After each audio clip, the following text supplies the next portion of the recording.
Good morning बच्चों, स्वागत है आप सभी का आज एक बार फिर से मेरी यानी अनु के साथ 8 दिसंबर 2020 में। और आज मैं थर्ड क्लास के बच्चों के लिए लेकर आई हूँ वर्कशीट नंबर 127 जो मैथ्स की वर्कशीट है। आज हम सीखेंगे नाप डंडी यानी के स्केल का इस्तेमाल। Directorate of education GNCT of Delhi के सौजन्य से शुरू करते हैं आज की worksheet without any further delay. Let's start. तो बच्चों, किसी भी वर्कशीट को शुरू करने से पहले हमेशा मैं आपको याद दिलाती हूँ कि आपको बच्चे का नाम, class and section, class teacher का नाम प्लस डेट, ये सारी चीज़ें तो लिखनी ही लिखनी है। साथ में आपको सब्जेक्ट भी लिखना है और टाइटल भी लिखना है। अब नाप डंडी में ऐसा नहीं है बच्चों कि हम रियल का स्केल बनाएंगे या इस्तेमाल करेंगे, नहीं, हम अपनी तरफ से एक नया स्केल बनाएंगे। तो इसको कैसे बनाना है, इससे पहले थोड़ा सा ओवरव्यू। पिछली बार वर्कशीट हमने की थी तो हमने क्या किया था कि अपने कदमों का इस्तेमाल करके दूरी नापी थी, है ना। एक कदम, फिर दूसरा कदम, फिर तीसरा, चौथा, इस तरीके से। उस खेल में हमने क्या देखा था, एक चीज़ ऑब्जर्व की थी हमने कि एक जैसी दूरी के लिए भी आपके कदमों की संख्या, आपके मम्मी या आपके पापा के कदमों की संख्या अलग अलग आ रही थी, है ना। इसका अर्थ क्या हुआ, इसका अर्थ ये हुआ कि इस तरीके से नापी गई किसी भी चीज़ की लंबाई इंसान के पैर की लंबाई के हिसाब से बदल जाती है।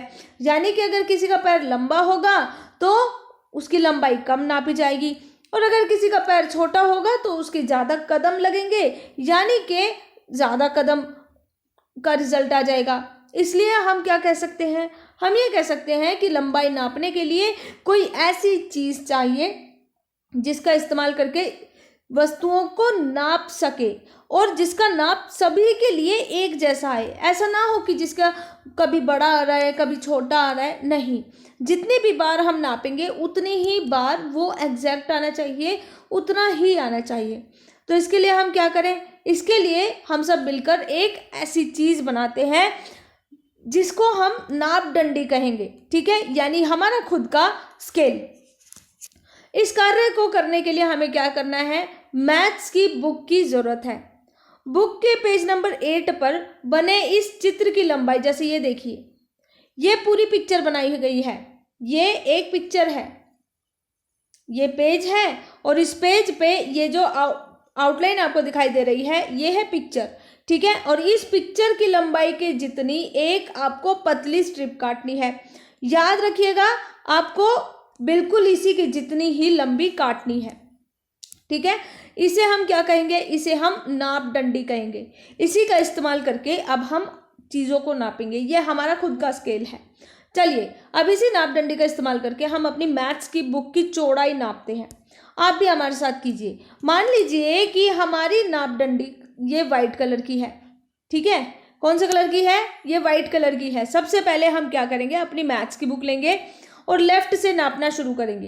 तो लेफ्ट से जब हमने नापा तो हमने क्या देखा कि पूरी की पूरी नाप डंडी ये यहाँ पर आ गई, ठीक है। जहाँ पे ये खत्म हुई वहाँ पे हमने एक निशान लगा दिया, ये हो गया हमारा निशान। यहाँ पर आप देख सकते होंगे पर्पल कलर का, ठीक है, वेरी गुड। दोबारा फिर हम नापेंगे, दोबारा इसी निशान के बाद फिर हम नापते हैं। तो हम क्या देख रहे हैं कि यहीं से हमारी नाप डंडी और आगे कंटिन्यू हो रही है, लेकिन ये अब थोड़ी सी पेज से बाहर भी निकल रही है ना, निकल रही है ना। और तीसरी बार जब हम इसको नापेंगे तो हम ये नापेंगे कि बिल्कुल थोड़ी सी ही जो हमारी नाप डंडी है वो बुक में आई है, वरना पूरी की पूरी नाप डंडी जो है ये बुक से बाहर चली गई है। तो इसका मतलब हमने क्या ऑब्जर्व किया, हमने एक चीज़ ऑब्जर्व की, हमने ये ऑब्जर्व किया कि हमारी जो मैथ्स की बुक है उसकी लंबाई या चौड़ाई कितनी है। हमारी मैथ्स की बुक की चौड़ाई है 2 नाप डंडी से ज़्यादा। कितनी नाप डंडी से ज़्यादा, 2 नाप डंडी से ज़्यादा।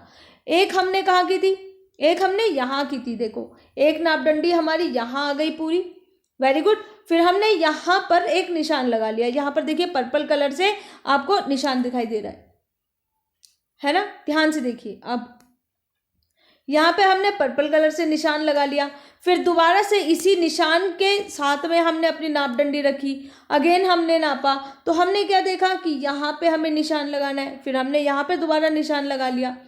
तीसरी बार फिर जब हमने दोबारा अपनी नाप डंडी रख के इसको नापा तो हमने क्या देखा कि बहुत थोड़ी सी नापदंडी है जो पेज पे आई है, वरना बाकी सारी नापदंडी बाहर चली गई।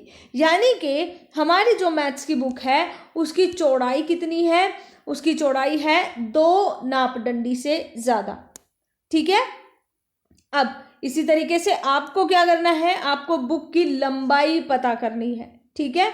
अब आप नीचे दी गई चीज़ों की लंबाई नापदंडी से नापिए और उनके मेजरमेंट्स यहाँ पर लिखिए, बिल्कुल वैसे जैसे यहाँ पर मैंने लिख के आपको दिखा दिया है।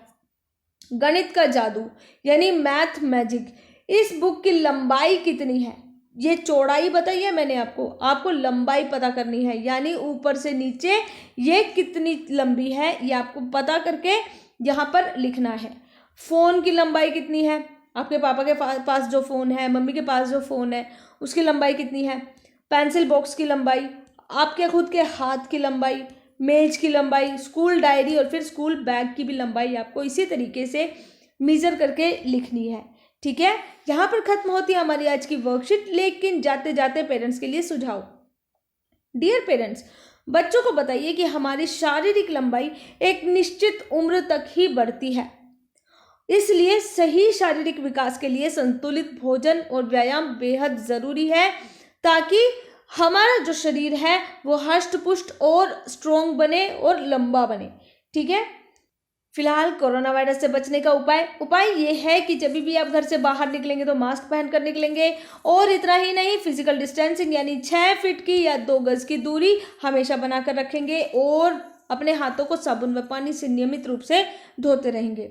फिलहाल आज के लिए इतना ही, कल फिर से मुलाकात होगी, तब तक के लिए अपना बहुत ज़्यादा ध्यान रखिए। Good bye and God bless you.